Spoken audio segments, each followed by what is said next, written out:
Open back headphone use करने के कुछ नुकसान बोल सकते हैं या फिर कुछ चीज़ें ऐसी जो हमें ध्यान रखनी है, ठीक है। वो ध्यान रखने वाली चीज़ें क्या क्या होती हैं, फ़ायदे मैंने पिछली वीडियो में बताए, आप लोग जा करके देख सकते हैं।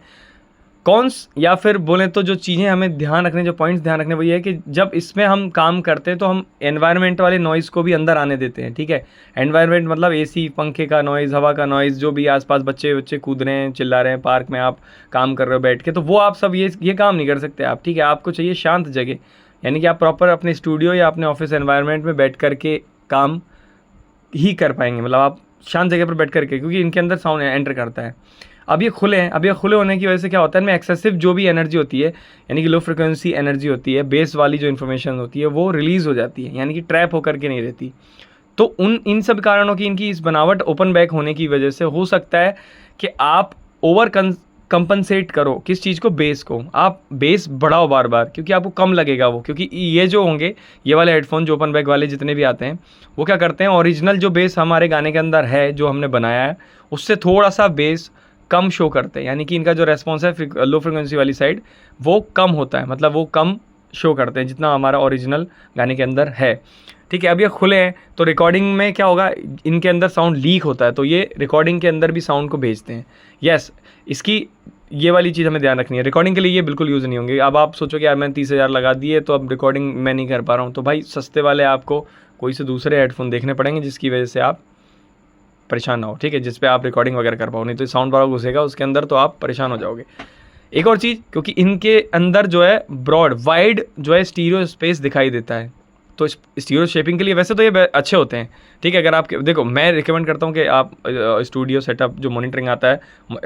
स्पीकर्स उनके ऊपर करो। अगर आप इसमें कर रहे हो तो ओपन बैक वाले अच्छे होते हैं, जितना आप फिर बाकी ब्रांड में इन्वेस्ट करो तो उनका अपना अपना प्रोफाइल होता है साउंड का, वो एक अलग चीज़ है। बट होता क्या है, जब हम पूरा टोटली अगर स्टीरियो स्पेस के ऊपर डिपेंड करते हैं तो हो सकता है हम चीज़ों को बहुत ज़्यादा फैला दें, मतलब बहुत ज़्यादा विड्थ उनको दे दें, तो उससे विड्थ मतलब अब कई लोगों को नहीं समझ में आ रहा हो, तो स्टीरियो स्पेसिंग मतलब जैसे लेफ्ट राइट और ये जो पूरी एक स्टीरियो स्पेस होती है, उसमें हम साउंड को और मतलब सेंटर के दूर प्लेस कर सकते हैं, क्योंकि वो सुनने में हेडफोन में तो बढ़िया लगेगा। लेकिन इससे एक दिक्कत, छोटी सी दिक्कत क्रिएट, छोटी क्या है, बहुत मतलब ठीक ठाक दिक्कत है वो क्रिएट हो सकती है, वो है मोनो कंपेटेबल नहीं रहेगा, यानी कि जब हम किसी मोनो सोर्स पर सुनेंगे तो दिक्कत आएगी,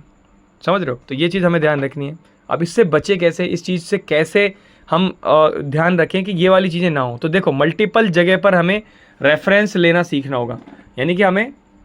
अपने ये जो हेडफोन है इसके अलावा भी, जो जैसे कार हो गया, अगर आपके पास कहीं फ्रेंड के पास या आपके पास कोई कार है तो आप लोग उसमें जा कर के सुने जैसा भी साउंड है, क्योंकि अगर आप वहाँ पे गाने सुनते हैं तो एक आपको एक पॉइंट ऑफ रेफरेंस डिफरेंट मिल ही जाएगा, ठीक है। उसमें आप बेस वगैरह सारी चीज़ों को आप कैलकुलेट करें, आप समझें कि कैसा कैसा क्या लग रहा है, ठीक है। तो ये चीज़ आपको, या मल्टीपल अगर आपके पास हेडफोन है तो आप उन पर भी चेक करें, ठीक है, क्योंकि ये वाली चीज़ बहुत ज़्यादा ज़रूरी होती है, ठीक है। और आप